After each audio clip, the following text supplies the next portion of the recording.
Jeremias capítulo 29.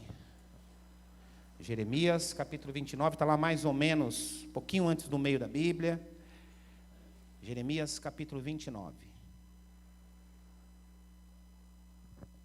Eu tenho certeza que o Senhor vai nos abençoar muito com esse texto hoje, com essa passagem que vai nos encher de entusiasmo e encorajar-nos.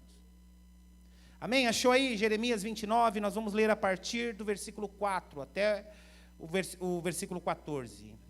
E diz assim: assim diz o Senhor dos Exércitos, o Deus de Israel, a todos os exilados que eu deportei de Jerusalém para a Babilônia. Quem deportou aí?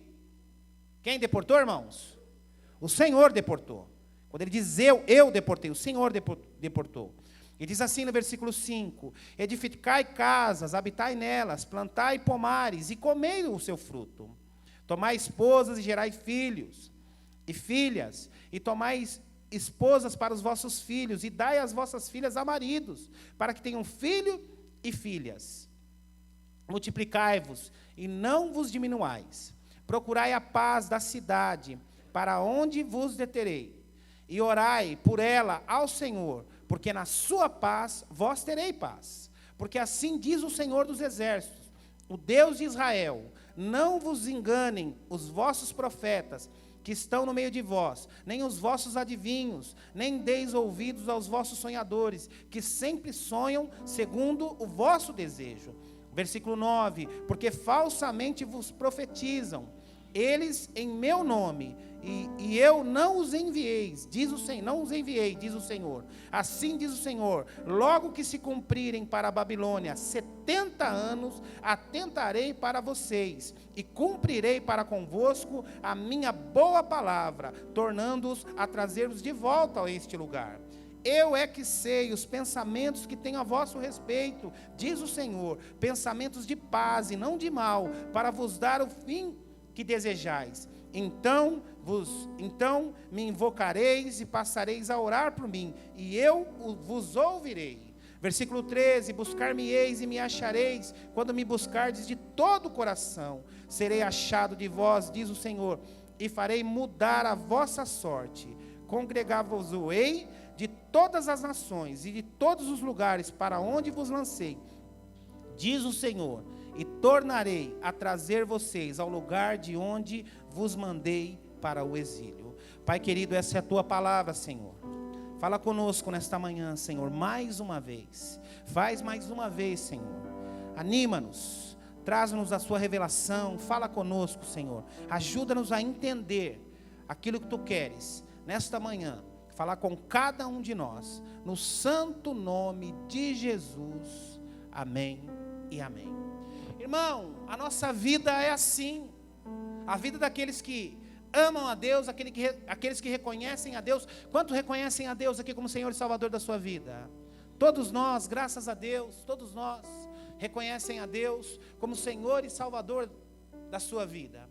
E a nossa vida é assim, aqueles que reconhecem a Deus como Senhor e Salvador da sua vida, a nossa vida é uma mistura de sofrimento e conquista. É uma mistura de sofrimento e vitórias. Isso faz parte da vida do crente. Isso faz parte da vida daquele que depende de Deus. Desde lá atrás, desde lá do tempo dos hebreus, desde o tempo de Abraão, desde quando o mundo se conheceu como mundo. É uma mistura, tempos de sofrimento, tempos de luta, mas tempos de vitórias. E assim, e aqui, irmãos, não estava acontecendo diferente. Essa carta é escrita para este povo, um povo que estava sendo disciplinado por Deus, um povo que estava sendo tratado por Deus, estavam vivendo exilados numa terra estrangeira, vivendo como escravos, e já estavam desesperançados. Quanto nos dias de hoje, como este povo aqui, não estão vivendo desesperançados também, achando que a vida não tem mais solução, achando que essa pandemia não vai passar mais nunca, ou que perderam um ente querido, um amigo próximo, ou que perderam o emprego, perderam seus negócios, e estão achando que por isso a vida acabou. Eu já tenho ouvido tantas pessoas, inclusive no meio dos crentes, a vida nunca mais será igual, a vida nunca mais será a mesma. Pare com isso, meu irmão. Pare com isso. Nunca mais nós teremos uma vida normal como tínhamos antes. Pare com isso. A vida vai voltar ao normal. Não sabemos quando. Este ano ainda, ano que vem, não sabemos. Entretanto, irmãos, nós que reconhecemos e conhecemos a Deus como Senhor da nossa vida, nós precisamos entender que Deus está no controle de tudo. E se nós estamos vivendo este momento, é porque assim o Senhor permitiu. E este povo estava desesperançado, achando que eles nunca iam sair da Babilônia, achando que o exílio deles seria eterno, que eles morreriam ali na Babilônia. E com isso, irmãos, eu quero que, junto com você, que nós possamos aprender algumas coisas em momentos difíceis, em momentos de lutas, em momentos de dificuldades. Quando eles pensavam, olha, nós nunca vamos sair daqui. Nós nunca vamos sair dessa escravidão, desse exílio. Talvez muitos dos que estão aqui hoje, daqueles que estão nos assistindo em casa, estejam pensando isso. Olha, a minha vida acabou, a minha vida não tem mais jeito. E eu quero dizer para você, que está me ouvindo agora, que tem solução sim, que esse tempo vai passar, que essa luta na sua vida vai passar, que esse momento difícil na sua vida vai passar, e a vida vai continuar, porque Deus está no controle de tudo. Deus está no controle de tudo. E aqui Deus escreve para esse povo exilado uma carta de esperança. E se eu pudesse dar um título para essa mensagem, eu diria: tempo de esperança. Cutuca a pessoa que está do seu lado e diga assim: meu irmão, é tempo de esperança. Não é tempo de pandemia não. Não é tempo de sofrimento não. Não é tempo de pensar que tudo acabou não. É tempo de esperança. E aqui, irmãos, como eu disse, o povo estava sendo disciplinado. Eles haviam errado, eles haviam se voltado contra Deus, haviam abandonado a Deus. E o que acontece quando abandonamos a Deus? O que acontece quando andamos distantes de Deus? O que acontece quando seguimos a outros deuses? Muitas vezes vêm as consequências. E eu quero falar algo para você. Existem situações na minha e na sua vida que nós somos disciplinados, mas são situações que nós criamos, situações que nós permitimos. Um exemplo, aquele filho que não obedece o pai. O pai fala, o pai mostra a direção, o pai mostra o caminho, o pai mostra o que deve fazer, e ele faz tudo ao contrário. O que acontece? Ele vai sofrer as consequências. Lá na frente ele vai ter que arcar com as consequências de ser um filho desobediente, porque até a Bíblia trata isso. O marido que não cuida da família, que não cuida da esposa, também ele vai sofrer as consequências. Quantas e quantas vezes eu já me deparei com casais, a esposa chegando: pastor, eu não quero mais, eu quero me separar. Ou vice-versa: pastor, eu não quero mais, o homem, eu não quero me separar. Por quê? Porque um não cuidou do outro, ou não atentou para a dificuldade do outro. Então são consequências de coisas que nós provocamos, que nós permitimos. Ou na questão financeira, um sujeito ou a mulher que é desequilibrada financeiramente, gasta mais do que ganha, compra mais do que pode comprar, consome mais do que pode consumir. Aí vem as contas, quando chega a fatura do final do mês, passa mal, a pressão sobe, é uma briga dentro de casa, e vai um mês, dois, aí entra no cartão, pagando só os juros, quando vê, é uma bola de neve, não tem mais jeito.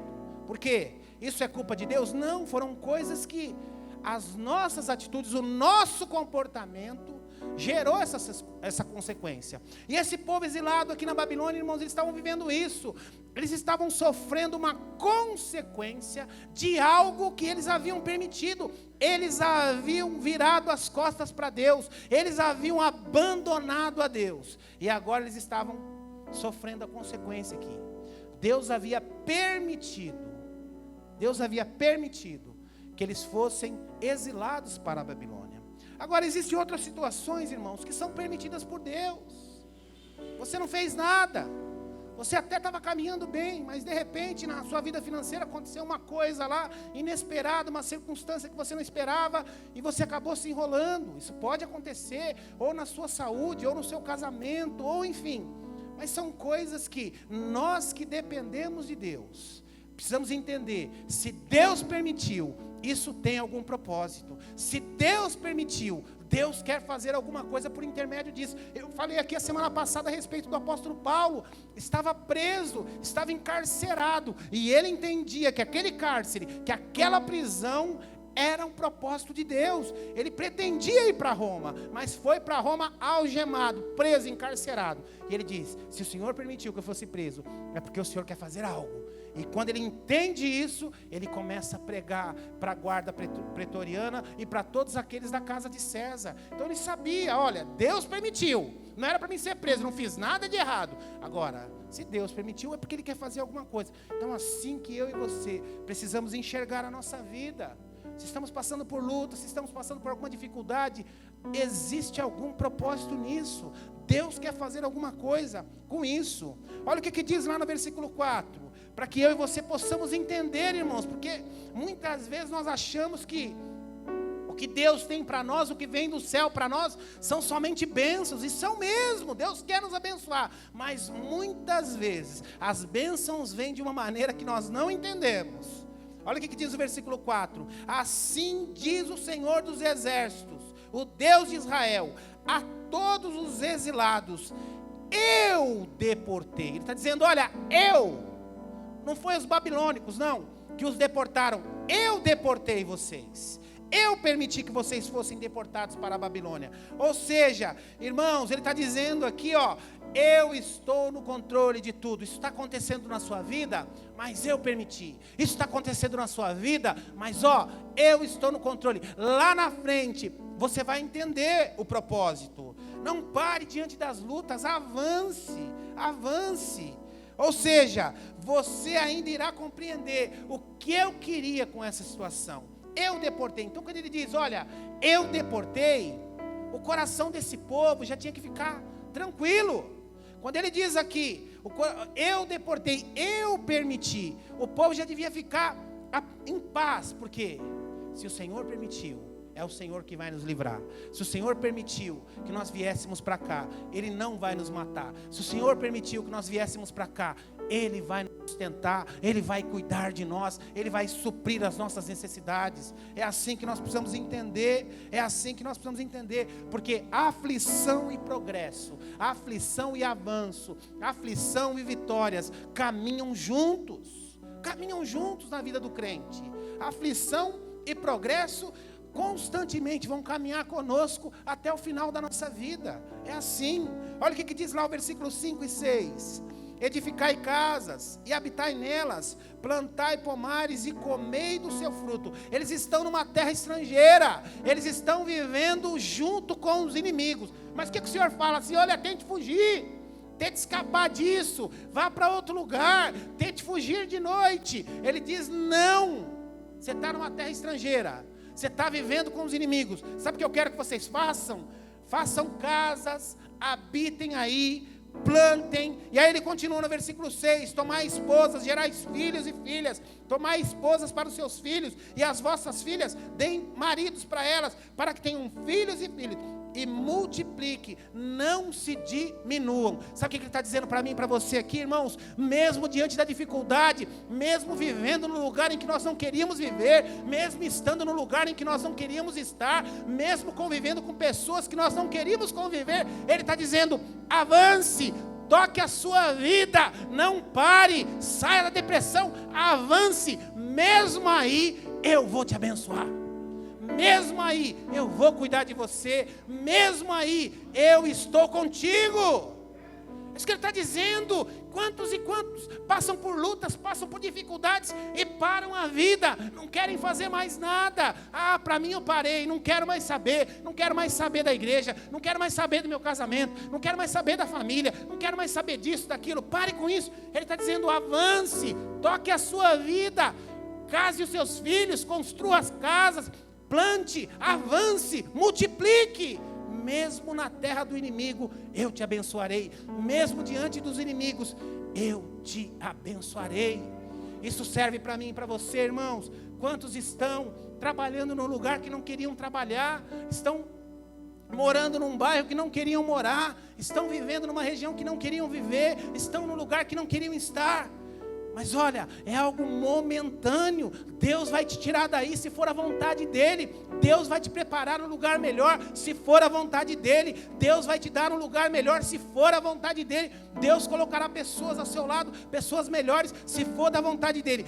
Entretanto, enquanto isso não acontecer, Ele está dizendo: avance, cresça, vá adiante, multiplique-se, não se diminua. Não se diminua. Esta é a palavra que o Senhor deixa para cada um de nós. Não se diminua. Coma, produza aí, se alimenta daí, se alimente daí. Então, o que eu preciso aprender aqui, que mesmo diante das dificuldades, mesmo estando no lugar que não é o lugar que eu queria, porque a nossa vida é assim, irmãos. Sabe por que o Senhor manda uma palavra dessa? Porque Ele sabe que eu e você, o ser humano é assim. O ser humano é eternamente insatisfeito. O ser humano é eternamente insatisfeito. Você quer um carro, você compra, o seu sonho é ter um carro zero, aí você compra um carro zero. Aí você está com o seu carro zero, dali a pouco você fala: não estou satisfeito, eu quero um carro 2.0. Aí você compra um carro 2.0, aí você não está satisfeito, fala: não, eu quero um importado. E assim, você está numa casa com 2 quartos, aí você sonha: eu quero morar numa casa com 4. Aí você, eu quero com 4 quartos e uma piscina, e assim vai. Nós somos eternamente insatisfeitos com as coisas. E o Senhor conhece o meu e o seu coração. Então Ele está dizendo: olha, mesmo no tempo que você está vivendo hoje, mesmo a vida que você tem levado hoje, mesmo aquilo que você faz hoje, cresça aí, que no tempo certo eu vou te abençoar, no tempo certo eu vou te levar para o lugar que você quer, no tempo certo eu vou fazer aquilo que você está esperando. É assim que Deus está fazendo. Isso serve para mim e para você, irmãos. Quantos aqui nesse tempo de pandemia resolveram desistir da igreja, resolveram desistir da vida, resolveram desistir do trabalho, resolveram desistir de quase tudo, estão afundados numa depressão, estão afundados apenas assistindo Big Brother em televisão, e o Senhor está dizendo: é tempo de avançar por um outro lado. Irmãos, quantos não avançaram nesse tempo? Quantos não cresceram nesse tempo? Quantos não criaram coisas novas nesse tempo? Existem pessoas, irmãos, em várias áreas que cresceram, que avançaram, igrejas que cresceram, empresas que cresceram, famílias que foram mais abençoadas, famílias que não tinham relacionamentos, nesse tempo mais presos, começaram a se relacionar. Então em tudo nós precisamos enxergar, porque a Bíblia diz que quando os nossos olhos são bons, tudo é bom. Então em tudo nós precisamos enxergar a boa mão do Senhor sobre a nossa vida. Olha o que diz no versículo 7. Olha o que diz no versículo 7. Do 7 ao 10 nós vamos ler: procurai a paz da cidade, para onde vos deterei, e orai por ela, ao Senhor, porque na sua paz vós tereis paz. Porque assim diz o Senhor dos Exércitos, Deus de Israel: não vos engane os vossos profetas, vossos profetas que estão no meio de vós, nem os vossos adivinhos, nem deis ouvidos aos sonhadores, que sempre sonham segundo o vosso desejo, porque falsamente profetizam eles em meu nome, e eu não os enviei, diz o Senhor. Assim diz o Senhor: logo que se cumprirem para a Babilônia 70 anos, atentarei para vocês e cumprirei para convosco a minha boa palavra, tornando-os a trazer cada um de vocês de volta. Ou seja, sabe o que ele está dizendo aqui, irmãos? Porque o que acontecia? Naquele tempo existiam falsos profetas, o povo estava triste, o povo estava desanimado, o povo não estava entendendo nada, estavam tristes, alguns até desanimados com Deus. O que Deus permitiu isso? Porque ali, irmãos, entendam, o povo havia abandonado Deus e havia sido exilado para a Babilônia. Entretanto, entre esses que haviam sido exilados para a Babilônia, existia muito homens e mulheres que continuavam firmes e fiéis a Deus, mas pela consequência dos outros, acabaram indo embora no lote, acabaram recebendo a bênção junto, foram exilados juntamente. Então eu fico imaginando o coração dessas pessoas, eu fico imaginando o desânimo dessas pessoas, eu fico imaginando o quão tristes elas estavam, desanimadas. E aí o que acontecia? Os falsos profetas vendo que essas pessoas estavam desanimadas, vendo que essas pessoas estavam tristes, vendo que essas pessoas estavam até desesperançadas com Deus, o que eles fazem? Eles começam a profetizar e dizendo: olha, isso vai passar, olha, se prepare, o Senhor está dizendo: olha, continuem firmes, plantem, comam daqui, construam aqui, casem os vossos filhos, continue tocando, traduzindo para os dias de hoje. O Senhor dizia: olha, continue tocando a sua vida, não pare não, continue tocando a sua vida. E os falsos profetas diziam: não, isso vai passar, espere, está passando, isso vai passar. Só que o texto diz o seguinte, o Senhor está dizendo: eu os deportei. E mais, olha como essa carta é de esperança. O Senhor está dizendo: olha, Ele dá um prazo ainda, isso vai durar 70 anos, mas assim que passar os 70 anos, vocês irão para a terra que vocês querem, vocês irão voltar para onde o lugar maravilhoso que eu estou preparando para cada um de vocês. Ou seja, os falsos profetas diziam: olha, esse tempo vai passar rápido, olha, amanhã vocês estão indo embora, e o Senhor está dizendo: não, amanhã não, isso tem um tempo determinado. E sabe o que eu aprendo aqui, irmãos? Nós vivemos uma geração, volto a dizer, eu já falei isso aqui, e muitos dos grandes homens de Deus pensam assim. Nós vivemos uma geração que é apaixonada por Deus, uma geração apaixonada por Deus. Os movimentos jovens que tem pelo mundo afora, e principalmente no Brasil, o Brasil tem sido aqui um modelo de pessoas apaixonadas por Deus. As pessoas estão vindo de outros países ver o que tem acontecido aqui na igreja brasileira, pessoas apaixonadas, os jovens apaixonados, os movimentos das igrejas apaixonados. Entretanto, irmãos, apaixonados, mas que conhecem muito pouco da palavra. São apaixonados por Deus, apaixonados em cantar, apaixonados em louvar, e apaixonados em ter uma experiência com o Espírito Santo. Mas infelizmente poucos dedicados, é claro que com as exceções, poucos dedicados à palavra de Deus. E o Senhor está dizendo aqui para eles, e nos dias de hoje: cuidado com os falsos profetas, atente para a minha palavra. Então Ele envia a palavra por intermédio do profeta Jeremias. Ele está dizendo: olha, esses falsos profetas estão falando coisas da sua própria cabeça, coisas do seu próprio coração. Entretanto, eu quero dizer para vocês, por intermédio do profeta Jeremias, que ao passar 70 anos, vocês serão liberados desse exílio. Eu preparei algo melhor para vocês, algo melhor para os filhos de vocês. Isso vai passar, esse tempo vai passar, mas espere o tempo de Deus. Espere o tempo de Deus. Sabe, irmãos, nós precisamos entender que a nossa vida, nós precisamos entender que o cumprimento daquilo que tem para a nossa vida está nas mãos do Senhor. Está nas mãos do Senhor. O Senhor que guia a nossa vida, o Senhor que guia os nossos passos. E somente Ele pode frustrar os planos para a nossa vida. Ninguém tem o poder de frustrar qualquer plano na sua vida, a não ser você mesmo ou o próprio Deus. Então Ele está dizendo: olha, vocês estão ouvindo aí os falsos profetas que falam as coisas dos seus próprios corações. Entretanto, o que eu digo para vocês é isso. Sabe, irmãos, nós quando vamos fazer um concurso, o que a gente faz? A gente passa, o sujeito que quer passar no concurso público, que quer ser juiz, que quer passar no concurso público para qualquer área, é tão difícil passar no concurso público. Ele passa anos e anos estudando. O jovem que quer passar numa universidade federal, ele passa uma universidade pública qualquer, ele passa anos, tempo estudando. Agora a gente não. Para a nossa vida espiritual, ao invés de estudarmos a palavra, a gente quer uma palavra. Ah, pastor, o que Deus quer falar aí da minha vida? O que você acha que eu devo fazer? Ah, pastor, e aí? Ah, eu ouvi uma profecia. Ah, eu ouvi uma palavra. Irmãos, nós precisamos ouvir e estudar a palavra de Deus, porque quanto mais eu estudar, quanto mais eu buscar a palavra de Deus, mais instruído eu serei das coisas do céu, mais eu serei instruído das coisas do céu. Horace Greeley, que era um abolicionista americano, foi o maior entusiasta da eleição do Abraham Lincoln, o homem que lutou tanto para o fim da escravidão nos Estados Unidos. Ele dizia que é impossível você escravizar socialmente e espiritualmente um povo que lê a Bíblia. Olha o que ele dizia.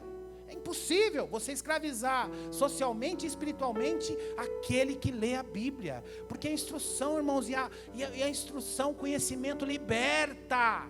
Liberta. Eu não dependo de uma palavra, eu não dependo de uma profecia, eu não dependo de um... Não, eu dependo da palavra de Deus. Eu dependo daquilo que Deus diz. Amém? Amém? Olha o que ele diz no versículo 11. Olha o que ele diz no versículo 11. Que é o texto, né? O versículo que nós mais conhecemos aqui. Eu é que sei os pensamentos que tenho a vosso respeito, diz o Senhor, pensamentos de paz e não de mal, para vos dar o fim que desejais. Ou seja, ele está dizendo aqui, ó, eu é que sei. Eu é que sei. Não é o falso profeta, não é o vizinho, não é a televisão, não é o Dória, não é o Bolsonaro, não é o STF. Eu é que sei os planos que tenho a respeito de vós. Quando ele diz, eu é que sei, ele está dizendo, olha, tudo que está acontecendo neste momento, na sua vida, tem a minha permissão e o meu controle. A partir do momento que eu entendo isso, irmãos, meu coração entra em paz. A partir do momento que você entender isso, o seu coração precisa ter paz. Eu é que sei. Eu é que sei. Ele está dizendo para aquele povo desesperançado, aquele povo que ouvia falsos profetas, aquele povo que ouvia falsas profecias, aquele povo que estava cheio de minhoca na cabeça. Ele está dizendo, olha, eu é que sei os planos e os pensamentos que tenho a respeito de vós. E ele está dizendo, olha, não fique aflito não fique triste não fique angustiado não. Os planos que eu tenho a respeito de vocês são planos de paz e não de morte. Então pare, ó, se vir pensamento do diabo aí na sua cabeça, eu vou morrer, eu vou ficar doente, pare com isso. Pare com isso. Se você ficar doente, Deus permitiu e Deus está no controle da situação. Os planos que Ele tem a seu respeito são planos de paz. Planos de paz. Eu é que sei. Assim diz. Sabe, irmãos, nós precisamos entender. Nós precisamos entender aquilo que Deus quer. Aquilo que Deus quer a nosso respeito.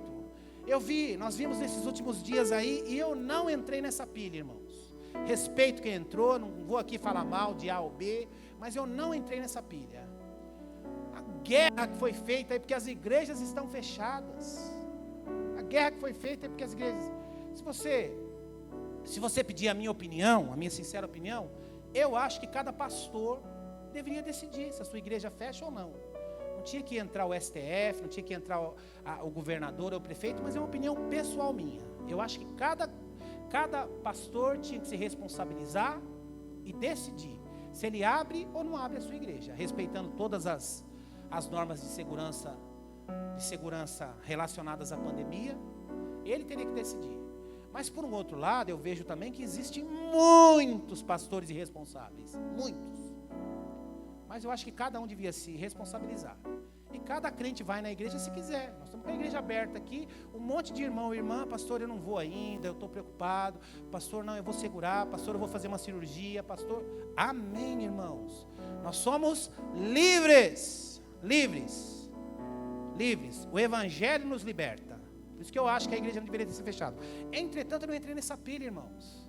Tem um monte de pastor desesperado, que foi desesperado, fechou a igreja, e agora o que vai ser? E agora quem poderá nos salvar? Deixa eu falar um negócio, uma experiência pessoal nossa, irmãos. Pela graça e misericórdia de Deus, nós crescemos na pandemia. Pela graça e misericórdia de Deus, irmãos, nós nunca atrasamos um aluguel.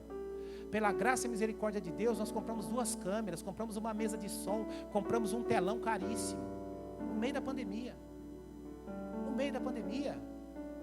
Porque sabe, irmãos, eu olho para esse texto e eu vejo aqui o Senhor dizendo para a comunidade da Graça em Santo André, e para cada irmão que está sentado, e para cada irmão que está me assistindo, e se você entender essa palavra, você vai dar uma glória a Deus. Eu é que sei o pensamento que tenho a respeito de vós, diz o Senhor, pensamentos de paz e não de mal, para vos dar o fim que desejais. O fim que desejais. Não é igreja fechada, não. não é político, não são decisões políticas que vão acabar com a igreja. Isso não vai nos impedir de avançar, isso não vai nos impedir de pregar a palavra de Deus.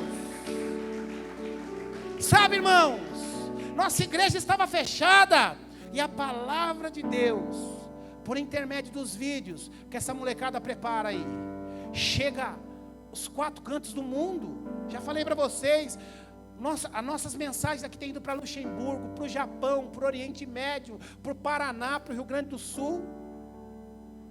E quando nós estávamos abertos aqui no conforto, a palavra não chegava. Fazíamos um vídeo aqui interno só para o nosso grupinho. Então nós precisamos enxergar a mão do bom Deus. Em tudo nós precisamos enxergar o cuidado e o zelo de Deus conosco, porque os planos que Ele tem para mim e para você são planos bons, são planos de paz.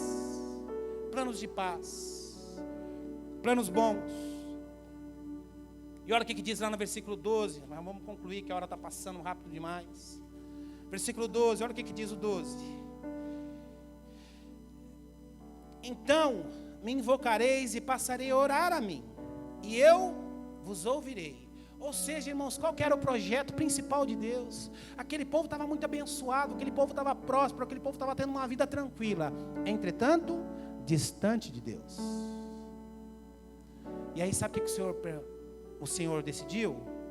Ele falou: o que adianta esse povo ser rico, esse povo estar numa terra boa, esse povo ser abençoado e viver distante de mim, viver uma vida de perdição?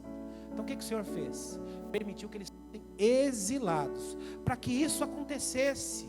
Então diz o Senhor, versículo 13: vocês vão me buscar e vão me achar, e quando me buscares de todo o vosso coração, eu serei achado de vocês, diz o Senhor, e farei mudar a sorte de cada um de vocês. Vocês vão congregar de todas as nações e de todos os lugares para onde eu vos lancei, diz o Senhor, e tornarei a trazer ao lugar de onde eu vos mandei para o exílio. Ele está dizendo: olha, agora que vocês estão se voltando para mim, aí sim, eu vou ouvir a voz de vocês, e vou atender ao desejo de cada um de vocês, que é voltar para o lugar de onde eu tirei vocês.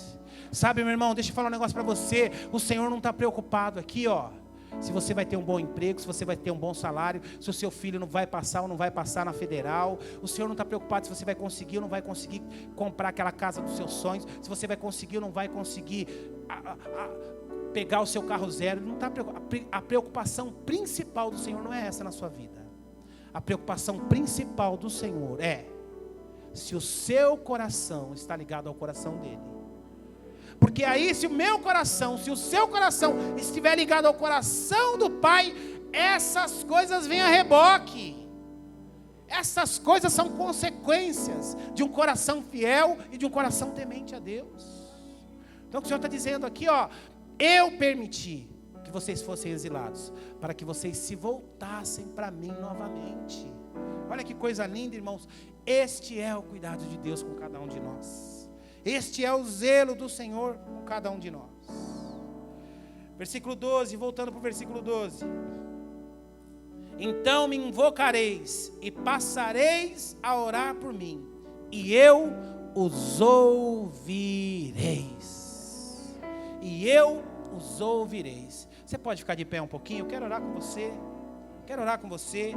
Você que está na sua casa, eu quero orar com você também. Quero orar com você também. Meu irmão, eu queria que você fechasse seus olhos agora, meu irmão, minha irmã, e que você colocasse diante de Deus qual tem sido a sua aflição. Talvez você esteja vivendo como esses exilados aqui, desesperançados, achando que nada tem mais jeito, achando que a vida acabou, achando que o ano já foi perdido.